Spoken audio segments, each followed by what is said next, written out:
Say, that's a great-looking camera you have. Where'd you get it? No, don't tell me. Welcome to WatchMojo, and today we're counting down our picks for the top 10 things from the 90s you'll likely never do again. Wow. The first step in helping you solve a heating problem. What? For this list, we'll be looking at the most common things we had to do in the 1990s that now seem like ancient history. Did you live through the 90s? What's something you're likely not to do again? Let us know in the comments. Number 10. Wait to see your pictures. If you were born after the 90s, there's a good chance you've never been exposed to the world of film cameras. Say, where can I get one? Just pick up the phone and call. They had been around for more than 100 years before the era of digital photography took over.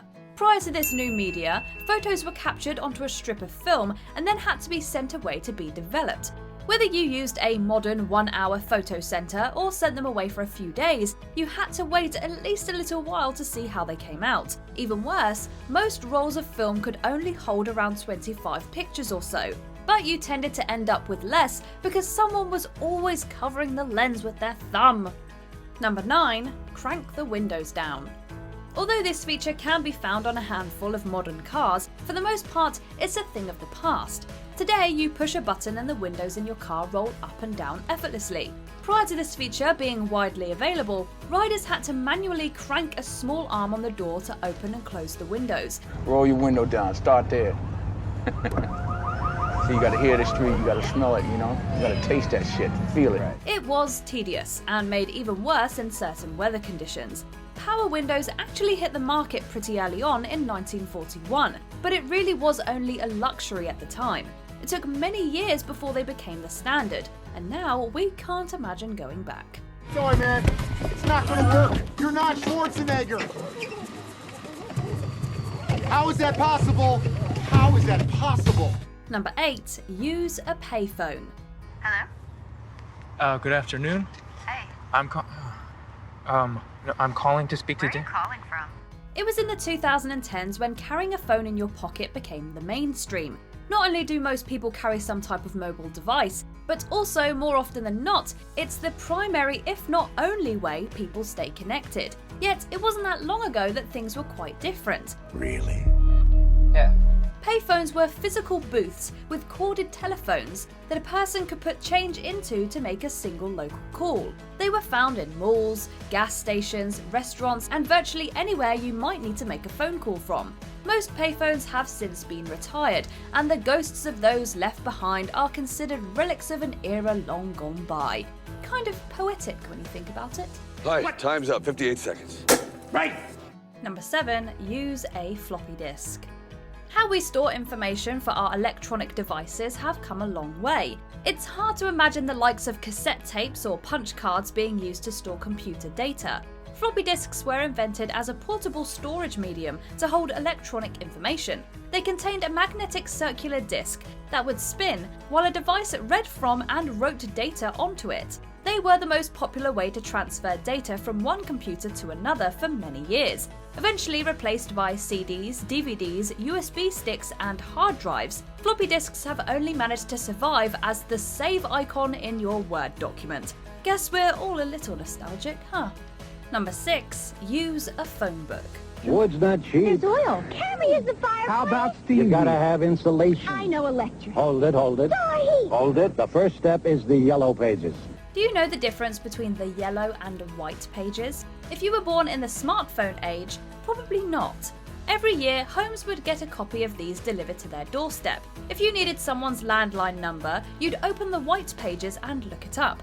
When you needed a plumber or wanted to order pizza, you'd dig it out of the yellow pages. These giant books contained the listings for every business and person with a phone in your local area. It gets beat up, bruised, battered, abused, because it's the one packed with millions of businesses. Since they've since been replaced by a quick Google search, the most common thing these books are used for now is kindling, probably. Or ripping them in half works too, we guess. Number 5. Blow out video game cartridges. If you owned the original Nintendo Entertainment System, there's a good chance you did this. Every so often, you'd put in your cartridge, turn on the console, and get a weird glitchy screen. Turning the console off, you'd retrieve the cartridge, blow into it, and then put it back and try again. More often than not, the game would spring to life and on you would go. Since many consoles in the 80s and 90s relied on solid-state cartridges for games, this trick became the de facto way to fix your game when it wouldn't load. Whether or not it actually worked is debatable, but nonetheless, players still did it all the time. Number 4. Rent movies at a store. Fast checkout, 24-hour quick drop return, open late every night. Well, the perfect video store Welcome to Blockbuster Video. is popping up all over the country. There's one near you. All cards on the table, we know that video rental stores are not completely dead. A handful of mum and pop shops are still out there, and you'll occasionally see videos for rent at a corner store. When you see them all next to each other, it's kind of makes it easier, but with on Netflix you only see the title and that's all, but you have to scroll through it and it takes a while to get through all of the movies.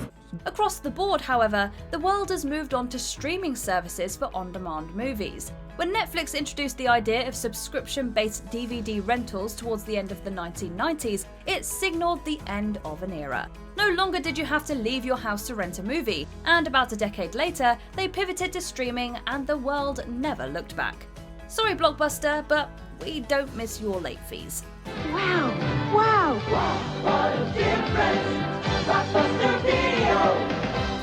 Number 3. Record songs on cassette.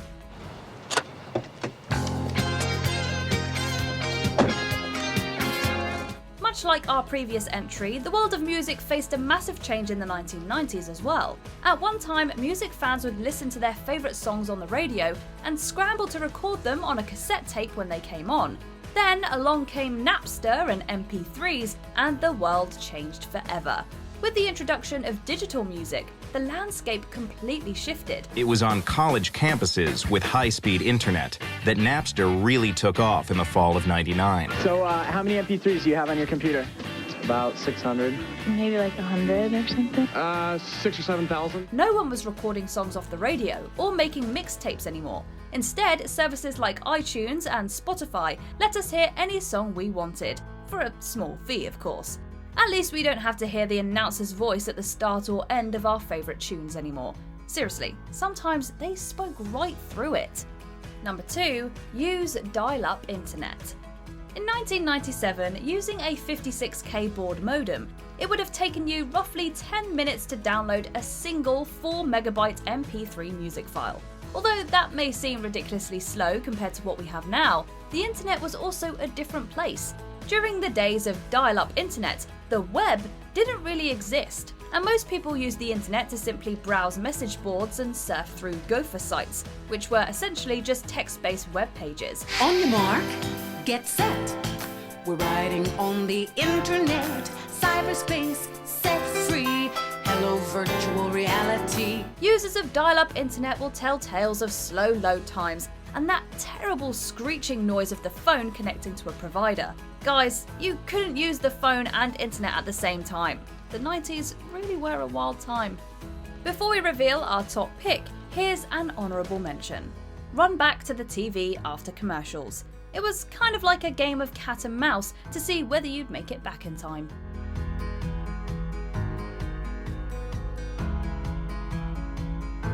Before we continue, be sure to subscribe to our channel and ring the bell to get notified about our latest videos. You'll have the option to be notified for occasional videos or all of them. If you're on your phone, make sure you go into your settings and switch on notifications.